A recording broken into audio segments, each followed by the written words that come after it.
শুরু করো, তোমাদের হাতে 60 সেকেন্ড সময় আছে। ঠিক ও, আছে, এই তো হয়ে মিড গেছে। বেবি কিন্তু নিতে ভুলো না। জিততে গেলে এখান থেকে আচ্ছা। তিনটেকেই ওদিকে নিয়ে যেতে হবে। গার্ল, যাও যাও যাও। ও ও ও, ঠিক সাহায্য আছে ঠিক করো আছে, আমি ধরেছি তোমায়। এবার আমাদের কোথায় যেতে হবে? এখানে ক্লাইম্ব করতে হবে। সময় চলে যাচ্ছে, তাড়াতাড়ি করো। ও মাই গড, এটা তো অনেক উঁচু। এসো জিমি, আহ!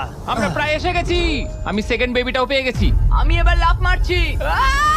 হয়ে গেছে। কার্ল ধরো। এবার তুমি গ্রিলে চলে যাও, ছোট্ট মিট বেবি। আমি পারবো, আমি পারবো। আরে না, তারিক। ওর পরিবারের কি হবে? যাই হোক, চ্যান্ডলার এখনো রয়েছে, চলো। চ্যান্ডলার, তুমি কি জানো যদি কেউ 31 অক্টোবরের আগে কিং অফ মিড কেনে তাহলে সে মিস্টার বিস্ট বান্ডেল পাবে? আর 15 সেকেন্ড বাকি। আর একটা মিট বেবি নিয়ে আসতে হবে। তুমি পারবে জিমি। সাহায্য করো, আর সাহায্য 10 করো। সেকেন্ড বাকি। তুমি পেরেছো। আমাদের মিড হ্যাঁ, বেবি mid লাগবে। baby টা নাও এবার। জিমি এসো। কেন? ঠিক আছে চ্যান্ডলার, তুমি নাও, আমি যেতে পারবো না। ধরো ধরো, ধরেছি আমি, এই পেয়ে তো, গেছি। আমরা পেরেছি, আমি আমরা এটা মিড কি করে বেবিকে করলাম? বাঁচিয়ে নিয়েছি। Yay! 31 অক্টোবরের আগে কিং অফ